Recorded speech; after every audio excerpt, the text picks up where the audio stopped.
नमस्कार, लखनऊ की चटोरी गली से मैं हूं सौरभ शुक्ला। राज्यों की जंग में आपका स्वागत करता हूं। यूपी में आज तमाम वादों की पिटारे हैं। क्या वादे किए हैं आज बीजेपी सपा ने, देखते हैं यूपी के महाभारत में।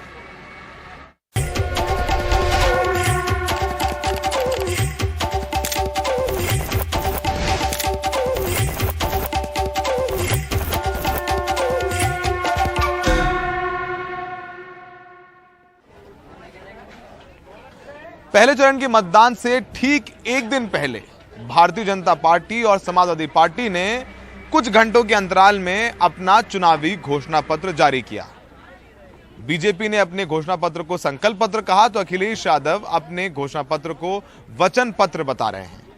आपको बताते हैं कि आज बीजेपी ने पहले अपना घोषणा पत्र जारी किया। अमित शाह मौजूद थे, उनकी मौजूदगी में यह घोषणा पत्र जारी किया गया। योगी आदित्यनाथ भी थे, अनुराग ठाकुर भी थे और साथ में केशव मौर्य और दिनेश शर्मा भी मौजूद थे। बीजेपी ने अपने वादे में कहा है कि जो चुनावी वादे हैं, घोषणा पत्र हैं, उन्होंने कहा है कि किसानों को मुफ्त बिजली दी जाएगी। साथ ही साथ दिवाली और होली में गरीब परिवारों को 2-2 सिलेंडर मुफ्त दिए जाएंगे। कॉलेज जाने वाले छात्राओं को स्कूटी दी जाएगी। छात्रों को 2 करोड़ स्मार्टफोन टैबलेट दिए जाएंगे। वरिष्ठ नागरिकों, विकलांग लोगों और बुजुर्ग महिलाओं को 1500 रुपए पेंशन दी जाएगी। बीजेपी कह रही है कि वो कम दाम पर अन्नपूर्णा थाली उपलब्ध कराएगी और साथ ही साथ 60 वर्ष की ज्यादा महिलाओं को मुफ्त परिवहन व्यवस्था की जाएगी। आइए सुनते हैं कि संकल्प पत्र जब लॉन्च हुआ तो उस वक्त मुख्यमंत्री योगी आदित्यनाथ ने क्या कहा। हर एक गरीब को, हर एक किसान को, हर एक नौजवान को, प्रत्येक महिला को और बिना भेदभाव के समाज के प्रत्येक तबके को प्राप्त हुआ। योजनाओं में चेहरा देख करके नहीं, बल्कि पात्रता के अनुरूप हर एक तबके तक, गरीब के पास, किसान के पास, दलित के पास, वंचित के पास, पिछड़े के पास डबल इंजन की सरकार की कल्याणकारी योजनाओं का लाभ पहुंचा। या 5 वर्ष में 1,59,000 करोड़ रुपए से अधिक के गन्ना मूल्य के भुगतान का कार्य। चीनी मिलों की गति को कोरोना भी नहीं थाम पाई। तो जहां योगी आदित्यनाथ अखिलेश यादव पर निशाना साधते रहे, वहीं अखिलेश यादव ने बीजेपी के संकल्प पत्र को गल्प पत्र बताया है। अखिलेश यादव ने भी बीजेपी के संकल्प पत्र लॉन्च होने के लगभग 3 घंटे बाद समाजवादी पार्टी का वचन पत्र लॉन्च किया, जिसमें उन्होंने ध्यान दिया है कि युवाओं, महिलाओं और किसानों को विशेष तौर पर तवज्जो दी है। हम बताएं कि अखिलेश यादव के संकल्प पत्र में कुछ खास बातें हैं, जैसे इन्होंने भी कहा है कि किसानों को सिंचाई के लिए मुफ्त बिजली दी जाएगी। साथ ही साथ सभी किसानों को 2025 तक कर्ज मुक्त बनाया जाएगा। उसका एक रोड मैप भी अखिलेश यादव ने दिया है। किसान आंदोलन में मरने वाले किसान परिवारों को 25 लाख का मुआवजा दिया जाएगा। साथ ही साथ हर गरीब परिवार को प्रतिवर्ष 2 सिलेंडर मुफ्त दिए जाएंगे।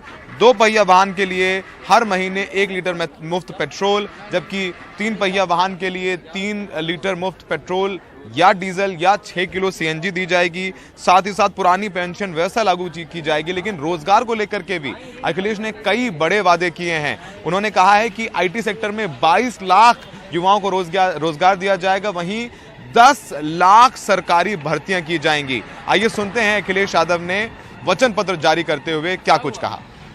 सभी फसलों के लिए एमएसपी प्रदान की जाएगी और गन्ना किसानों को 15 दिन में उनका भुगतान सुनिश्चित किया जाएगा।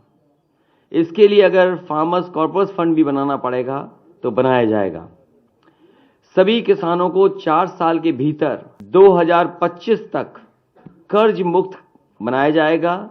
ऋण मुक्ति कानून बनाकर के अत्यंत गरीब किसानों को लाभ पहुंचाया जाएगा। सभी लघु एवं सीमांत किसान जिनके पास 2 एकड़ से कम जमीन है, उन्हें 2 बोरी डीएपी एवं 5 बोरी यूरिया मुफ्त दी जाएगी। सभी किसानों को सिंचाई के लिए मुफ्त बिजली, ब्याज मुक्त लोन, बीमा एवं पेंशन की व्यवस्था की जाएगी। किसान आंदोलन के दौरान शहीद हुए किसानों के परिजनों को 25 लाख रुपए की आर्थिक मदद दी जाएगी और उनकी याद में किसान स्मारक भी बनाया जाएगा। लखनऊ की सरोजिनी नगर सीट काफी वीवीआईपी सीट बन चुकी है। यहां आईएएस पुत्र बनाम आईपीएस पुत्र हैं। आईएएस पुत्र हैं अभिषेक मिश्रा, जो कि सपा सरकार में मंत्री थे, अखिलेश के करीबी हैं, और साथ ही साथ आईपीएस पुत्र खुद अभी ईडी छोड़ करके बीजेपी आए राजेश्वर सिंह हैं। बड़ा दिलचस्प मुकाबला है। कैसा मुकाबला है और क्या कुछ हो रहा है इन दोनों की चुनावी रणनीति में, देखते हैं इस रिपोर्ट में। राजनीति में हम लोग लाते हैं देश की सेवा के लिए। राजनीति एक हफ्ते पहले तक ईडी की नौकरी बजाते रहे राजेश्वर सिंह ने कमल का फूल हाथ में थामकर चुनावी शंख बजाना शुरू कर दिया है। देश में भ्रष्टाचार रोकने की जिम्मेदारी का निर्वहन करके राजनीति में आते ही राजेश्वर सिंह ने भी पाकिस्तान और जिन्ना जैसे मुद्दे उछाल दिए हैं। पाकिस्तान की ये बात करते हैं जिस पाकिस्तान ने 4 बार हिंदुस्तान पे आक्रमण किया और हमारे 10,000 से लेकर 20,000 तक सैनिक मारे गए। इसको मैं एक मॉडल एनडीटीवी से बातचीत में राजेश्वर कहते हैं कि वो माफिया को खत्म करने के लिए राजनीति में आए हैं। सर, अब सरोजिनी नगर में आप आए हैं, जब आप योगी जी से मिलने गए और जब अमित शाह से भी मुलाकात हुई होगी, उन्होंने आपको अलाउ किया, क्या बोला जाते वक्त आपने उनसे? नहीं, मैंने तो कहा मुझे विकास का काम करना है और डेवलपमेंट के लिए मुझे काम करना है और अपराधियों को नहीं आने देना। ये माफियाओं को, अपराधियों को, इस तरह की पार्टियों को, इस तरह की विचारधारा को हमें जड़ से उखाड़ के फेंक देना है। आपको सपोर्ट कराना पड़ेगा गुरु जी, ऐसे नहीं होगा। पाकिस्तान समर्थक होने का आरोप झेल रहे सपा उम्मीदवार अभिषेक मिश्रा प्रचार की शुरुआत मंदिर जाकर भगवान की पूजा के साथ करते हैं। अभिषेक मिश्रा यूपी के जाने माने पूर्व आईएएस अधिकारी जयशंकर मिश्रा के बेटे हैं। आईआईएम अहमदाबाद से पास अभिषेक अपनी नौकरी छोड़ 2012 में चुनाव जीत अखिलेश सरकार में मंत्री बन गए थे। अभिषेक सपा का ब्राह्मण चेहरा है। यही वजह है कि वो अपने प्रचार में योगी सरकार को ब्राह्मण विरोधी बताते हैं। सरोजिनी नगर सीट में 1 लाख से ज्यादा ब्राह्मण वोटर हैं। धर्म के नाम पे हिंदू, मुसलमान, सिख, ईसाई, पारसी, जैन, बौद्ध, ग्रामीण, अमीर, गरीब, इन लड़ाइयों में नहीं पड़ना चाहते हम। ये लड़ाइयां हैं ही नहीं हमारी। हमारी लड़ाई रोजगार है, हमारी लड़ाई नौकरियां हैं। आप मेरे साथ हो, आप अभी गड्ढा मुक्त उत्तर प्रदेश की आपको सच्चाई दिखा देता हूं। कैमरा अगर पलट दो तो सच्चाई दिख रही है। दाहिने देख लो, बाएं देख लो, पीछे देख लो, आगे देख लो। ये उत्तर प्रदेश, ये लड़ाई है। लोगों को रोजगार देने की लड़ाई है, नौकरियां देने की लड़ाई, सुरक्षा देने की लड़ाई है। एनसीआरबी का डेटा, भारत सरकार के नेशनल क्राइम रिकॉर्ड ब्यूरो का जो डेटा है, उसके हिसाब से कानून व्यवस्था ध्वस्त हो चुकी है। आज उत्तर प्रदेश में हर वर्ग नाराज है, ब्राह्मण बहुत ज्यादा नाराज है। ब्राह्मण का अपमान किया इन्होंने और ब्राह्मण कभी अपमान नहीं भूलता। इस सीट को लेकर सपा बार बार चुनाव आयोग का दरवाजा खटखटा रही है, क्योंकि बीजेपी प्रत्याशी राजेश्वर सिंह की पत्नी लक्ष्मी सिंह लखनऊ जोन की आईजी हैं। सपा का कहना है कि पति प्रत्याशी हैं और पत्नी उसी इलाके की आईजी, तो चुनाव निष्पक्ष नहीं हो सकता। लेकिन इस सच्चाई पर जाने क्यों अभी तक चुनाव आयोग की कोई प्रतिक्रिया नहीं आई।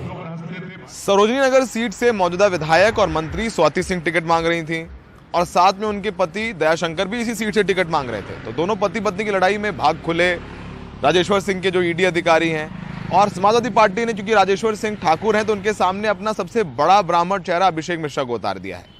तो ये लड़ाई जो है काफी जबरदस्त हो गई है और सपा और भाजपा दोनों ने ही सरोजिनी नगर सीट को अपनी प्रतिष्ठा का सवाल बना लिया है। सहयोगी विनीत के साथ लखनऊ में सौरभ शुक्ला, एनडीटीवी इंडिया।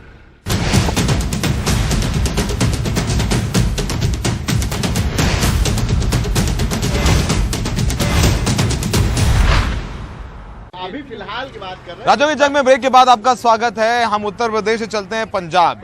पंजाब में सिद्धू चाहते थे कि वो मुख्यमंत्री पद के उम्मीदवार हों, लेकिन कांग्रेस कार्यकर्ताओं से रायशुमारी की गई। उसके बाद राहुल गांधी ने ऐलान किया कि चरणजीत सिंह चन्नी मुख्यमंत्री पद के उम्मीदवार होंगे, चेहरा होंगे कांग्रेस की तरफ से। तो सिद्धू अब क्या कह रहे हैं, उनसे बात की हमारे वरिष्ठ सहयोगी मनोरंजन भारती ने। आइए सुनते हैं।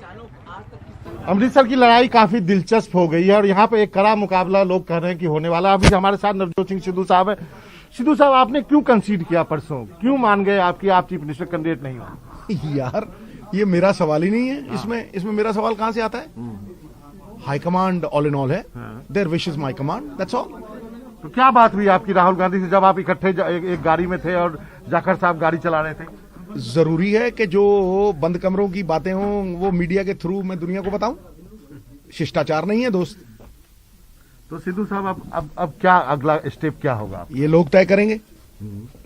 हम लोगों को फरियाद करेंगे, अपनी बात रखेंगे, पंजाब मॉडल वो रखेंगे, लोगों के लिए एक नीतिबद्ध योजनाबद्ध तरीके से माफिया को मार के उसके पेट को चीर के उसका पैसा स्टेट के खजाने में डाल के सेंट्रल स्कीम्स में डाल के उसे डबल करके लोगों के वेलफेयर के लिए लगाएंगे। We want Punjab to be a welfare state. Real challenge, असली चुनौती मार्च के बाद शुरू होगी और सरकार को 5 साल ये लड़ाई लड़नी होगी। और अगर मुझे तथ्य निकालना है, सार निकालना है, तो सार ये है कि लॉ एंड ऑर्डर को छोड़ के पंजाब की हर समस्या का हल इनकम है, और इनकम माफिया मारे बिना नहीं आएगी।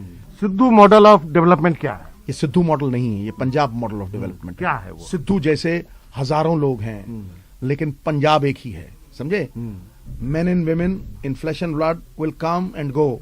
जो भावना से, निष्ठा से, नियत से पंजाब को अच्छी नीतियां दे गया बजटरी एलोकेशन के साथ, और पंजाब का उत्थान करने में सामर्थ्य दिखा गया, असली शूरवीर वही है और उसी की इज्जत होगी।